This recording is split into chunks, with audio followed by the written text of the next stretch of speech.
Okay, students, so today I will continue from the previous class. And if you remember last time that we have completed the state space modeling of the compensator, and we have understood the operation of the compensator.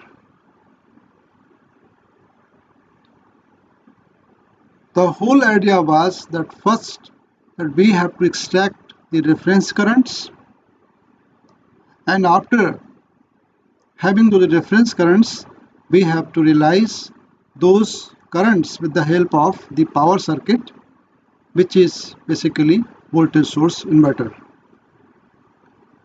By switching in a certain fashion, certain way, and that switching control was a series current control scheme. We have understood its operation and how this whole circuit, the compensated system circuit, has to be modeled in a state space in the form of state space equations. And we have seen that the order of the state space equation was 5 by 5, as there are 3 inductors and 2 DC storage capacitors. You can recall from the previous discussion. However, there are some important aspects. The first thing is about the DC capacitors. If you remember that we have this circuit, okay, so we have one DC capacitor here,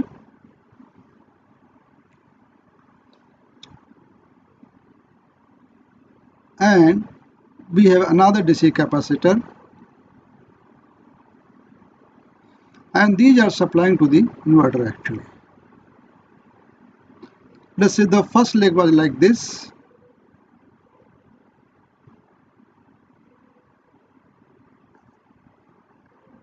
with anti-parallel diode here and here, and the middle point was going to the through interface inductor to the system voltage here, and this is the source voltage A,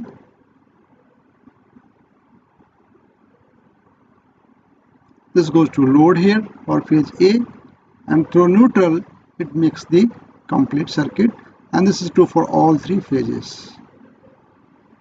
This is N dash, let us say N dash, this is N here,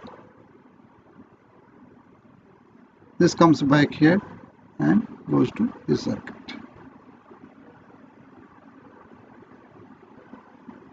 Okay, I'm sorry I'm not able to draw it nicely because this is new software and I'm using some pad which is taking some time to be used to with this system. Okay, so this is system neutral, this is the load neutral, and this is the inverter. So truth is that there's the 2 capacitor voltages, you call it BDC, let us say 2, BDC1 and BDC2. Okay, so this is BDC1 here,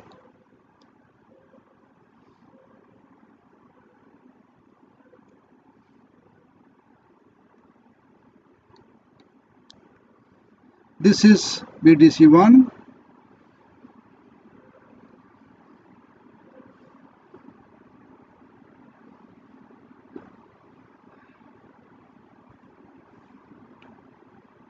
okay, and this is BDC2, or you can say CDC1 in terms of capacitance values, CDC2.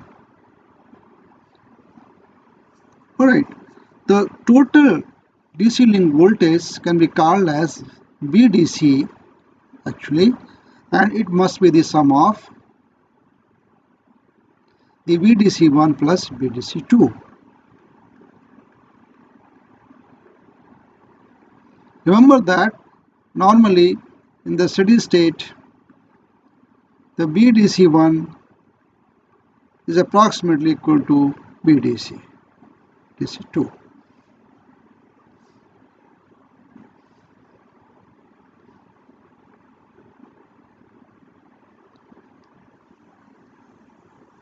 Okay, so you can say that the total DC link will be 2 BDC. Here we can add 2 here, which is sum of BDC1 plus BDC2. Then we define a reference DC link voltage. Okay, call it BDC ref. This is a reference voltage across each capacitor, if you call it. In that case will be 2 into BDC ref. If BDC ref is the voltage across each capacitance, it will be 2 BDC ref. Therefore, the error in the voltage of DC link will be called at E BDC must be equal to 2 BDC ref minus BDC1 plus BDC2. This is the total, the net error in the DC link voltage. Okay. We have to act upon this error. Why? Because we have to maintain the DC link voltage to be a constant. This voltage across this and this total voltage has to be maintained a constant voltage in order to track the reference currents. The reference current is here, let us say I, A, okay, and FA fast filter current.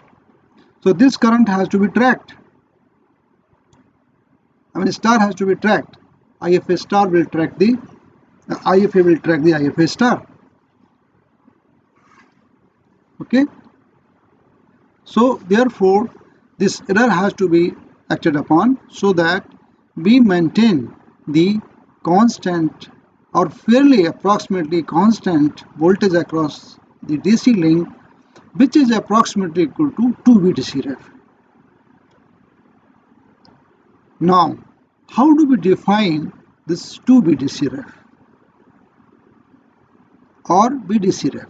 The reference value across each capacitor.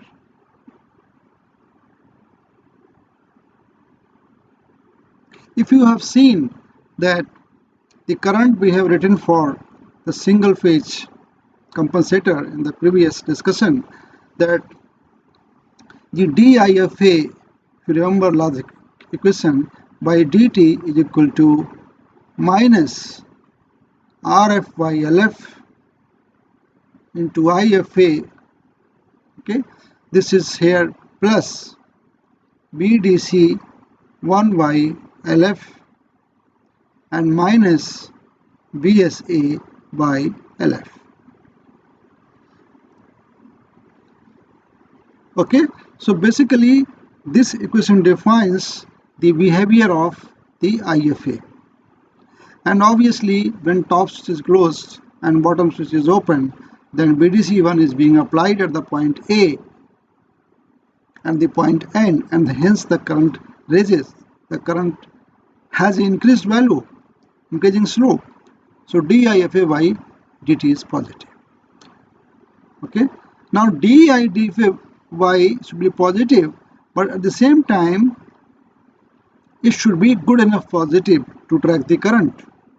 So therefore we conclude that this DC link voltage must be far greater than the peak value of this voltage. Okay, this DC link voltage must be far greater than the peak value of this voltage. Why it is so? Because it has to nullify the effect of the back EMF in this equation. Only in that case we can derive the equation Only in that case we can derive IFA following IFA star. Am I correct?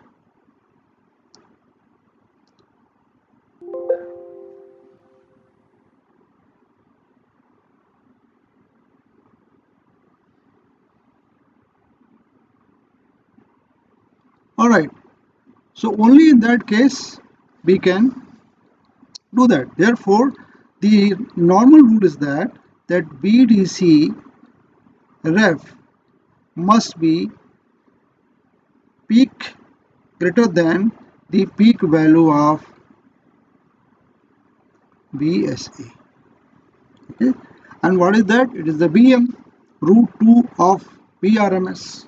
Okay, and according to studies, according to experimentation as well as the analytical studies, it is found that this value can be taken as approximately 1.6 times of the peak value of system AC voltage.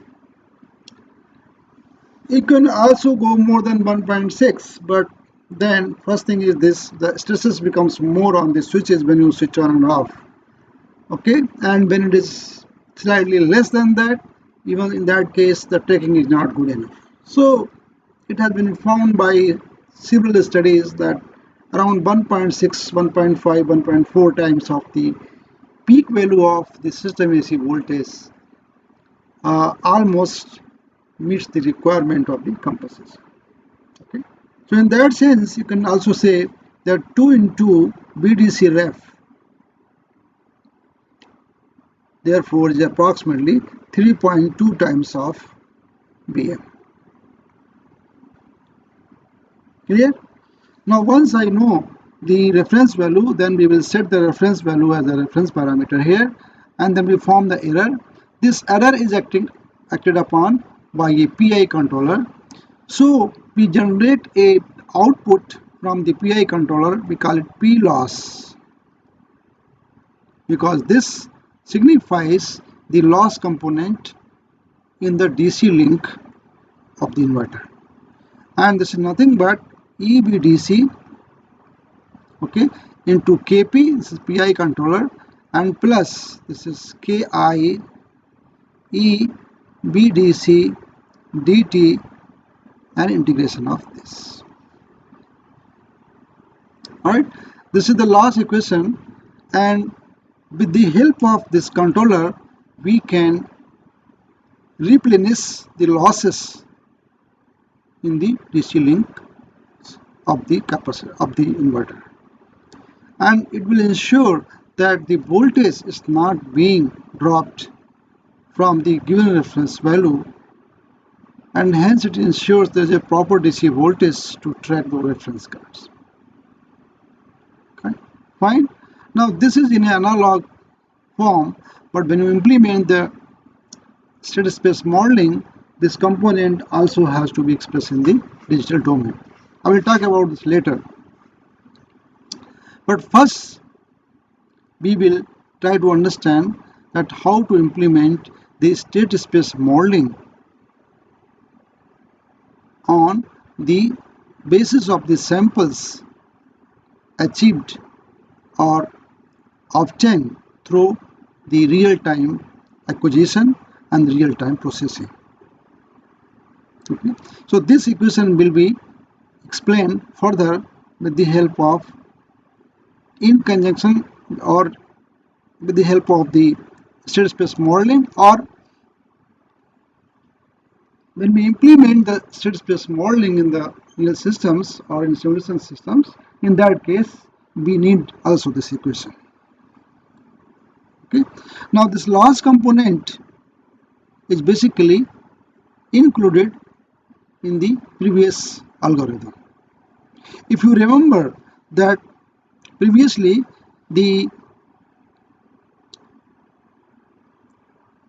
powers required by the compensator were PF0, PF alpha beta and QF alpha beta.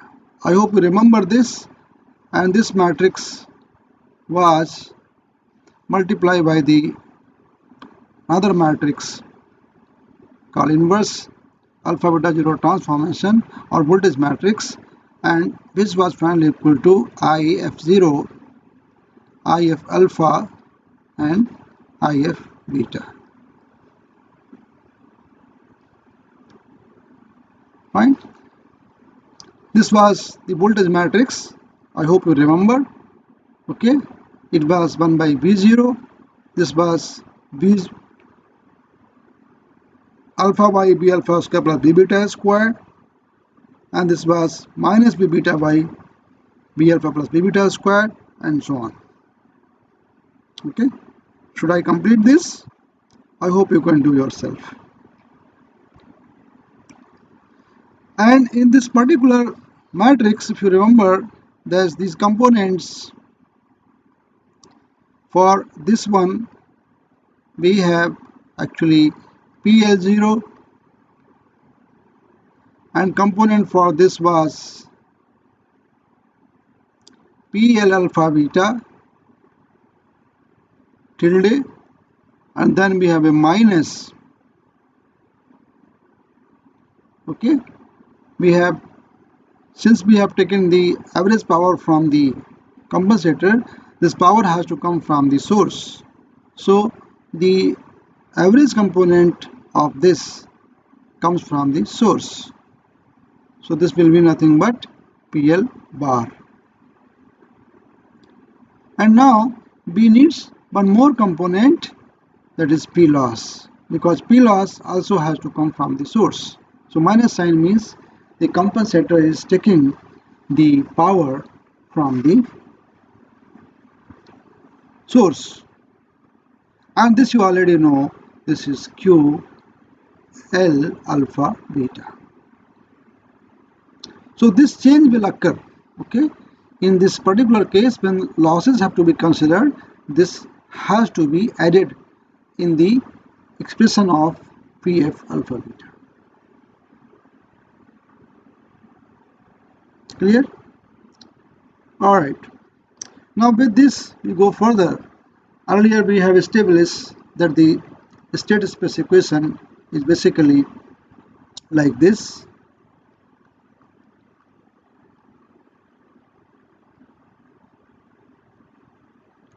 We define x as the state variables, and there are 5 variables if you remember: IFA, IFB, IFC, BC1 and BC2. A is 5 by 5 matrix, I explained in the previous class, and B is the input matrix. U forms BSC, BSP, BSC. Okay. Now how will you implement when you simulate this kind of system in any, using any programming language, maybe C++ or MATLAB? In that case, we have to convert this matrix into digital domain. Okay, we call it xk plus 1 equal to sum a digital domain x previous state plus b in digital domain and u previous state. Correct? And what are those A, D and BD? They have to be a digital system equivalent. Correct? Where the k plus 1 is the k plus 1 is sample. If you want, you can add a time TD. Okay? So TD is the time between the two consecutive samples. You can call it delay time or sample time. When you take two samples, there is some delay, and that is called TD, or you can take a small TD if you want, whatever you choose. Okay, so what are those AD and BD equivalent? If you use a MATLAB command to solve the system, you can directly use the command C2D, put matrix A, matrix B, and define a delay time TD. Then this command will give you AD and BD.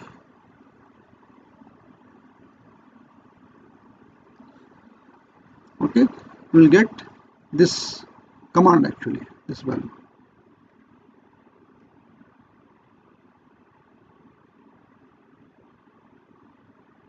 Okay,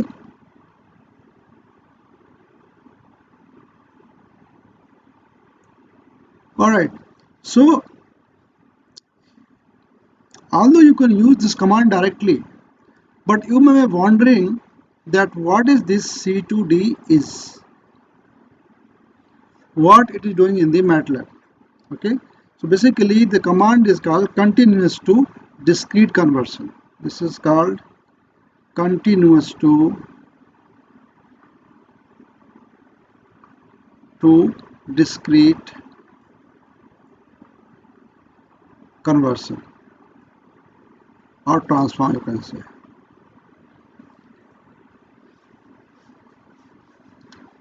And it's not very difficult if you want to correlate this one with the actual system, okay, because you already know if you solve this matrix in analog system, the solution of this matrix can be given as xt is equal to e to the power a t minus t0, where t0 is initial time. Then we have a xt0, x value of xt0. Then the remaining solution comes from the input matrix, that is, take this instant from t0, or you can say to t if you have an analog system, and this is becomes bu tau d tau c to the power a t minus tau, okay, and b u tau and d tau. This is the equation for finding the solution of this state space. But since we have to implement in a digital platform, I need to have its equivalent digital platform. So I will define a time t, which is very small time from the previous step. Okay. So I will define a time such that t0 could be, let us say, kt, and that next time is equal to k plus 1t. TD is sampling time. If you want, you can say put TD here. And then we try to linearize the system around the point t, which is a very small time step from the previous instant. So what we do, therefore, this becomes x k plus 1, okay, xk plus 1t if you want. So you can say k plus 1 and td like this, equal to, this becomes e to the power a. Now t is k plus 1, this is k, so it becomes simply td. And this x, it becomes k and td, okay. This is the value of x at the point of k, function of t, so I will put in form of this, not like this, but like this, x, then k will be like this, and in bracket td, and then plus, this is small time step, this is like kt d, and this is k plus 1 td, correct. Now tau is nothing but some value of time, because we have to integrate with respect to time, so it's a dummy variable. So this becomes e to the power a kt minus tau, here k plus 1, because this is the instant of k plus 1, I already know this, so this becomes k plus 1 here. So this becomes k, t is k plus 1, so k plus 1, then td, okay, minus tau. So this is bracket here and minus tau. Close this bracket. This into b u and this t for the u is the current or previous instant. This is called k and td. Okay, so you can say k and at td.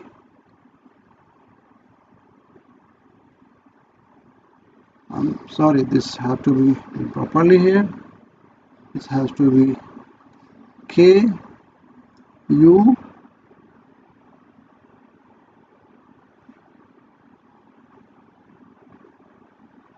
and then at the instant ktd. Okay, and this becomes d tau. Now since time step is very small, and therefore we can say that u is almost constant, so I can take u outside. Okay, and e to the power this into b d tau becomes the integration, and hence this equation therefore becomes like this, that we have a k td to k plus 1 td here e to the power a k plus 1 td minus tau through this bracket and b d tau. This is whole thing is one thing, keep in a bracket here, and this into u k td. Okay, I will put this way also, and this side is nothing but e to the power a td into this is x k td. Okay, or k into td, whatever you call it, we can write both the ways. Now if you compare this equation with this equation, if you compare this and this,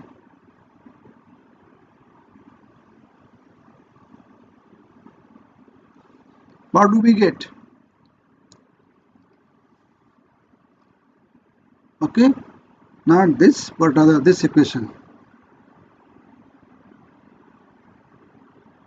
So we say what is AD and what is BD. K is nothing but KTD in both the cases.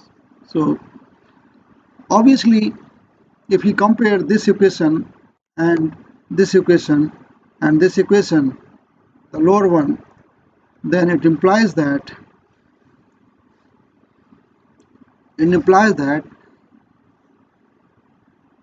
AD is nothing but e to the power ATD and BD is nothing but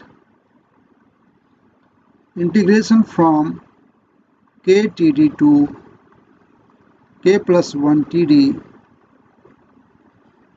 e to the power A K plus 1 TD minus tau d tau and B.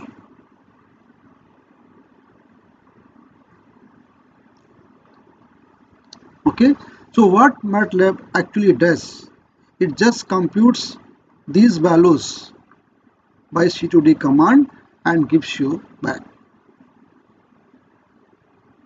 Remember that the value of AD and BD depends upon the A and B matrices. You can see it here. This is A here and this is B here. At the same time, it depends upon the time interval TD. That's why in C2D commands we keep the command A matrix, B matrix and time step. Time step is very important aspect because if time step is very large, in that case system may be unstable when you compute the next instant. Hence TD has to be smaller in such a way that it leads to the continuous or succession of the states which are stable. Okay, so that's how we can write the program in MATLAB to implement this concept, and we can update those states. There could be three-phase currents of the inverter and the two DC capacitor voltage. We can plot as a function of time for any unbalanced three-phase voltages. Maybe in the next few lectures, I will explain that how the program can be written to implement all these concepts. Okay, so maybe in the next class I'll explain this. Now you know that with the help of these steps we can simulate this whole system.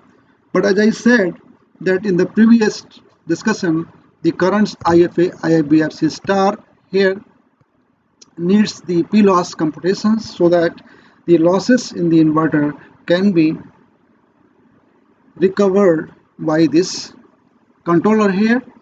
Okay, this controller.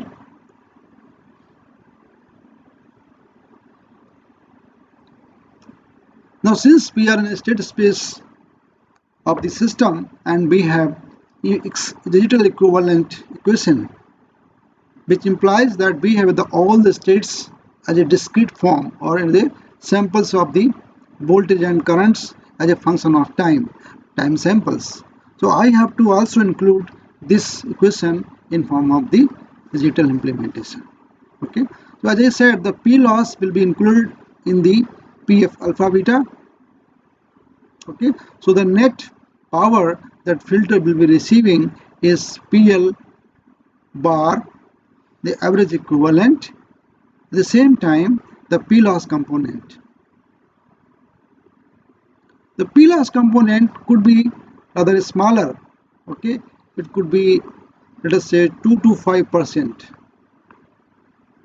of the total capacity of the system.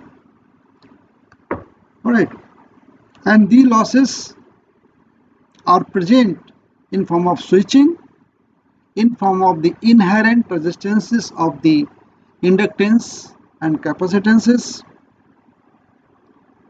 switching losses. Okay, so all these losses are recovered by this controller, PI controller, over the DC link voltage.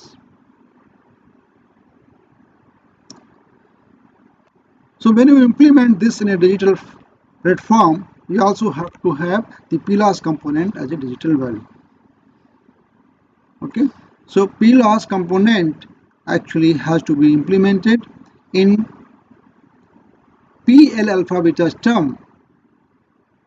But remember, P loss term is not a very fast computing system because it is the voltage across the DC link voltage is being checked for its fall from the previous instant over a cycle. So what happens that we check this voltage, which is 2 BDC ref minus BDC1 plus BDC2. Okay, and we act over this difference of the two voltages. Okay, so this P loss controller need not to be as fast as the switching of the inverter. It need not to be that fast.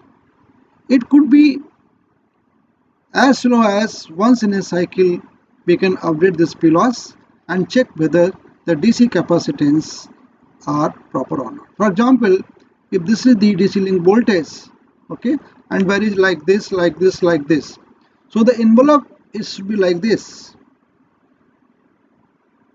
I need not to check at every point like here, here, here.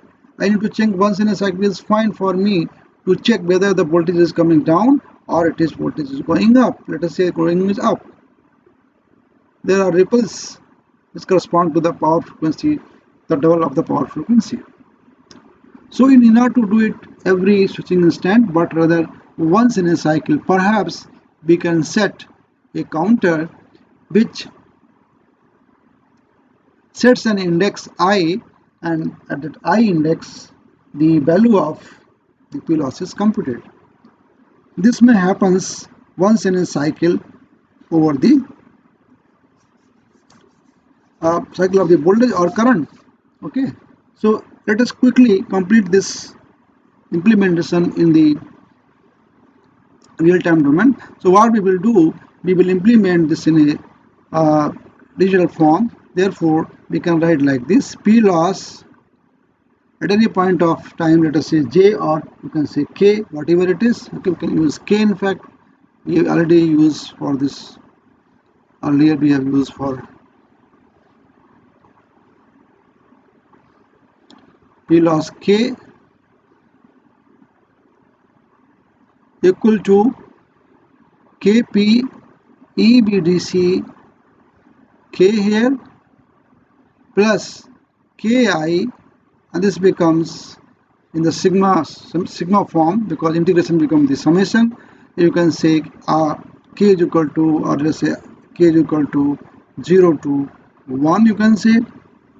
Okay, and this is EBDC here and K. So basically sum of these two. Of course, the TD will also come here, but TD and Ki can join together, become another constant. You can say Ki dash.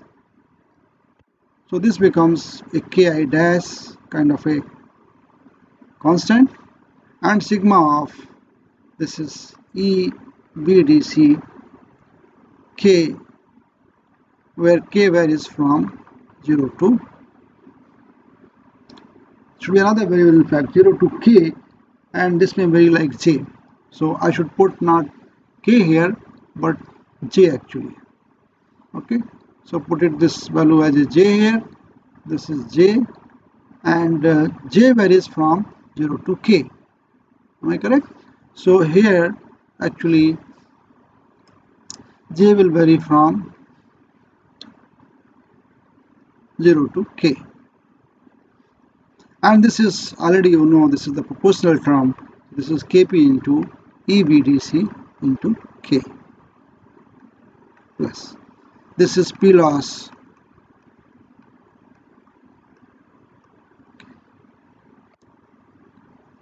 Fine. Now let us try to simplify it more when you implement this controller for any of your schemes, maybe for your MTech project or MS project or PhD work or any research activities you want to implement PI controller. Then its digital equivalent will be like this. If we simplify this in this form, what is that form? Let us say we want to compute P loss at 1. Then P loss at one sample will be Kp EBDC 1 plus Ki dash. This becomes the EBDC 0, because 0 is starting point, and EBDC 1. I just have expanded the integration. Okay, then we can also write P loss 2 equal to Kp EBDC 2 here, because K is equal to 2 plus Ki dash. This is EBDC 0 plus EBDC 1 plus EBDC 2. Am I correct? This is the overall equation. Now we can replace this term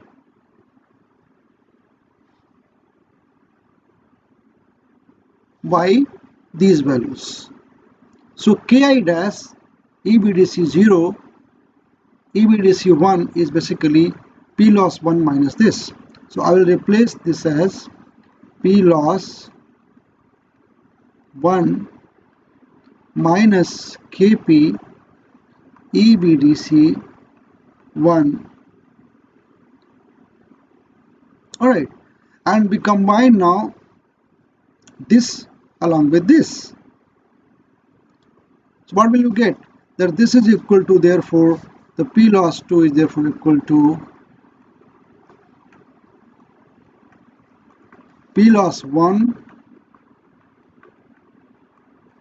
plus Kp, this is EBDC 2 minus EBDC 1. Close this bracket. And here you will get Ki dash EBDC 2. Alright, now what is this? This equation is kind of a form that we can write P loss 2 is equal to P loss 1 plus Kp, the difference of two errors, into Ki dash into EBDC 2. Okay, so further we write like this equation as this, that P loss in general K plus 1 equal to P loss K plus Kp EBDC at, this is nothing but K plus 1 minus EBDC at K.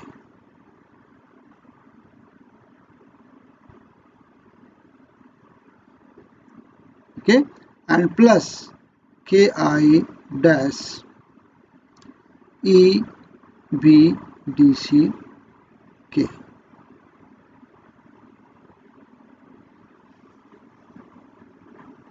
Or you can say EBDC, the current value, K plus 1 in fact.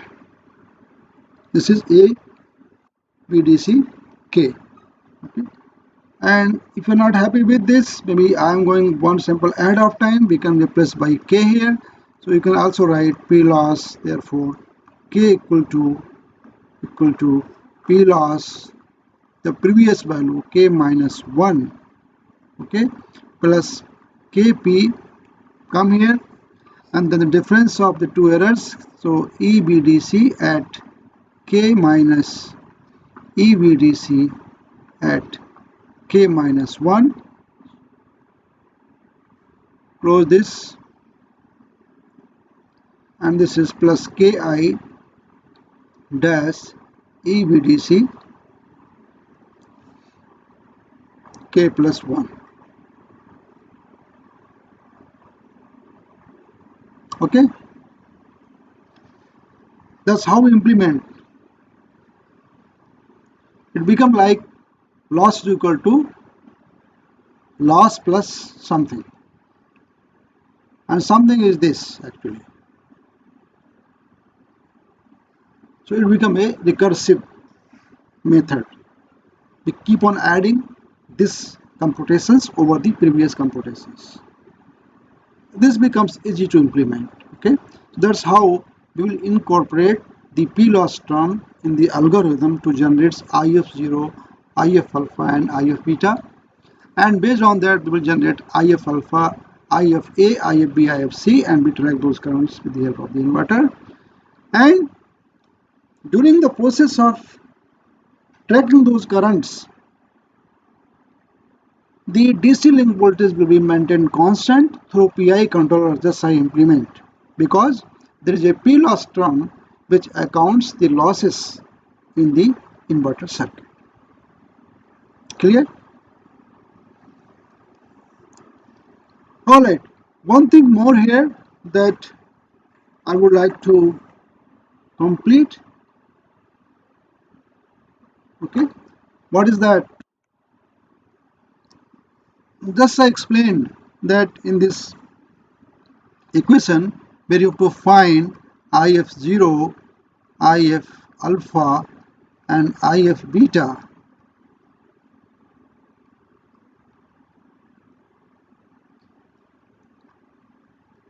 we need to compute the 1 by V0. If you remember, this is 0, this is 0, this is 0, this is 0, this is nothing but B alpha y, B alpha square plus B beta square, this is minus B beta y, B alpha square plus B beta square, and this is here B beta y, B alpha square plus B beta square, this is B alpha y B alpha square plus B beta.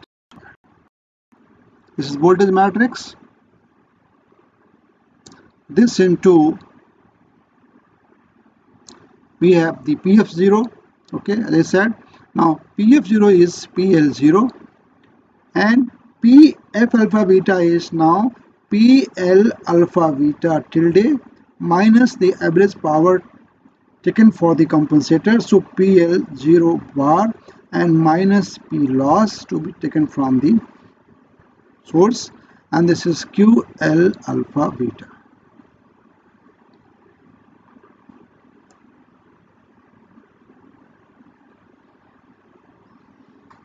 The question is that how will you find out these values? How will you find out this term? How will you find out this term? These are straightforward because this is nothing but B0 into IL0. So this is not a problem. We will simply take the samples of voltage and currents and multiply them. Similarly, this is also straightforward. This is nothing but B alpha into I beta minus B beta into I alpha. P loss is also clear. The P loss is being computed from the PI controller, just I have explained, in form of its digital implementation. The question is that how to compute these values, this and this.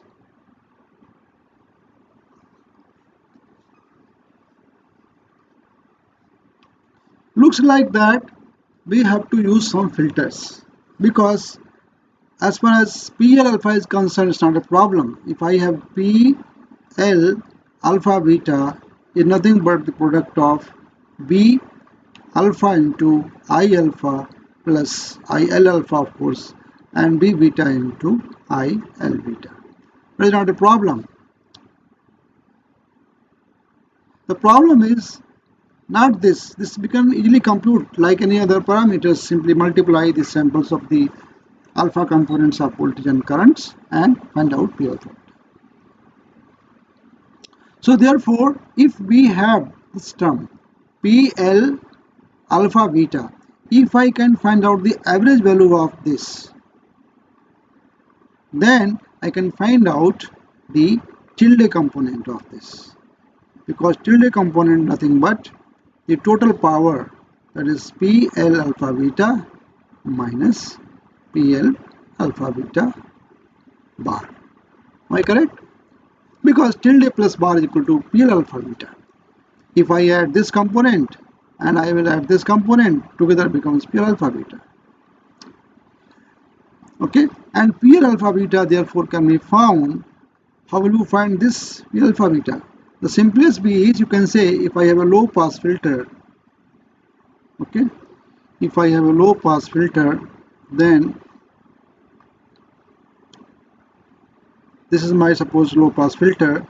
I will use this.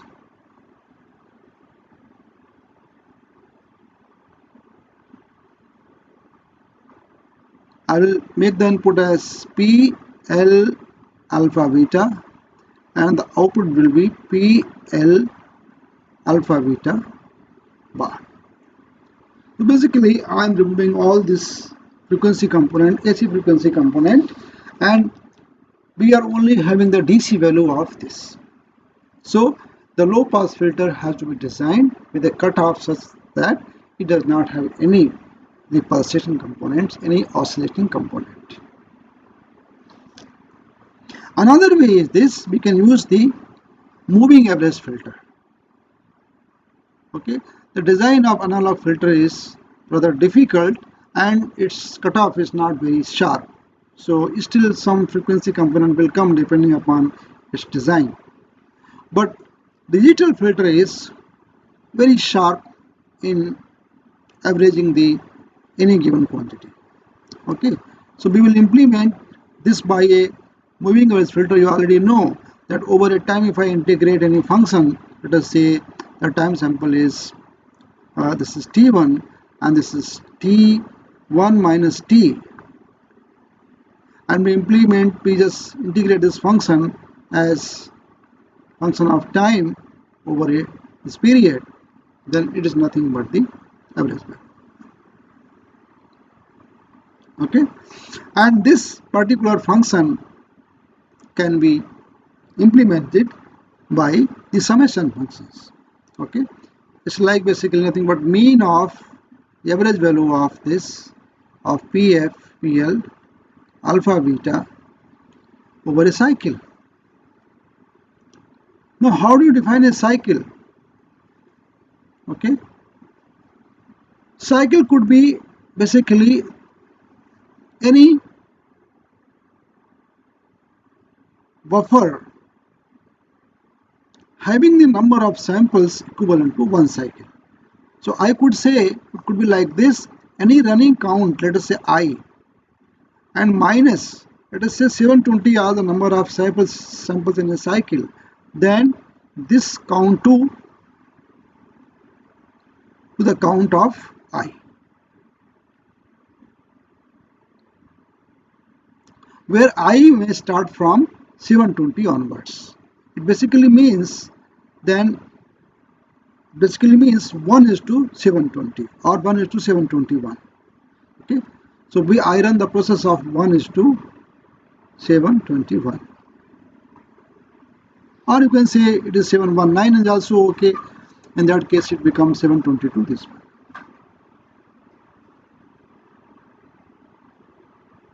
Okay, choice is ours. It is possible to have a set of the data samples which forms one cycle over a time period. This function is available in the MATLAB. It's called mean function or average function. Okay, and I starts after one cycle. Suppose I have 720 samples in a cycle. I have taken 720 samples in a cycle right now here. So we have a kind of a current and voltage waveform. Look at here. Okay, this could be a waveform here. So I have different point 1, 2, 3, 4 like this, and the numbers are 720 points.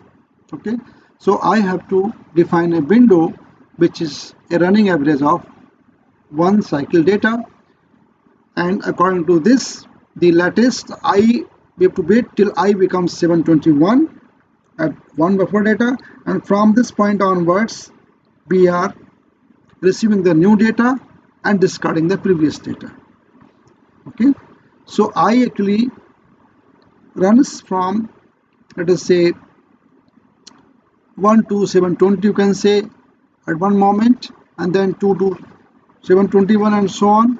So this goes like this. Let us say 1 is to 721, then 2 is to 722, and this goes on. At any point of time, we have 720 data in a buffer. So this is a very sharp low pass filter, and the settling time of this filter is one cycle, as you can see, because the net effect to settle down takes one cycle. Hence the period of settling for this average power is one cycle. Okay, clear? That's how we implement PL bar.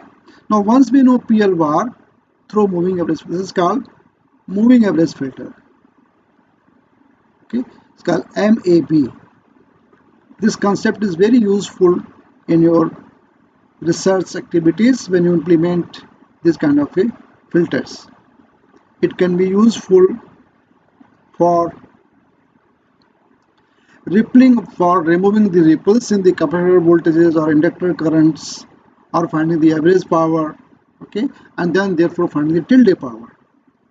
So once it is done, then we find PL alpha beta tilde, which is nothing but PL alpha beta whole minus PL alpha beta bar.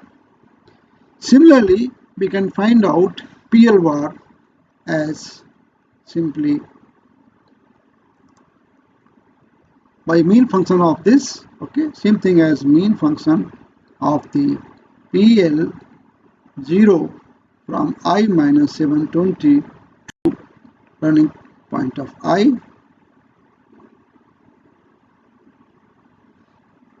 and P loss you already know is being computed from the PI controller.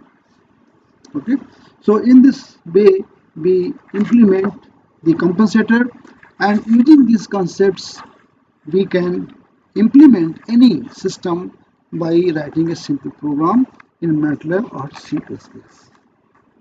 Okay, so with this I complete the state space modeling. Please go through the same unit, the PDF soft copy which I have attached in my previous mail, and let me know if there's any doubt. Maybe in the next week I will, in this weekend I will put one interactive session. I will send one link through Google Hangouts, and we can interact. If you have any doubt, I will personally talk to you and I can respond through video conferencing. Also, in the previous discussion, in the previous mail, I have given the attachment for assignments. So please fill your names against the topic, and maybe even the assignment part we can also complete through the Skype or the video conferencing. So I think majority of the course can be completed in this or the next week, at least maybe in next 2 weeks. I hope things will improve. We will come back to our campus, but we do not know when it will happen. So meanwhile, we should not waste our time. We should remain engaged in our academic activities. Okay, and this is the effort that we are making for this. I hope that you will be doing all these assignments. Also, in the back of this chapter, there are some questions that you need to solve. Don't wait till this unit is over. Rather, you can start yourself solving these questions and verifying your answers, which are given at the end of every problem. Okay. All right. So we shall now meet then the next time, next lecture. Thank you.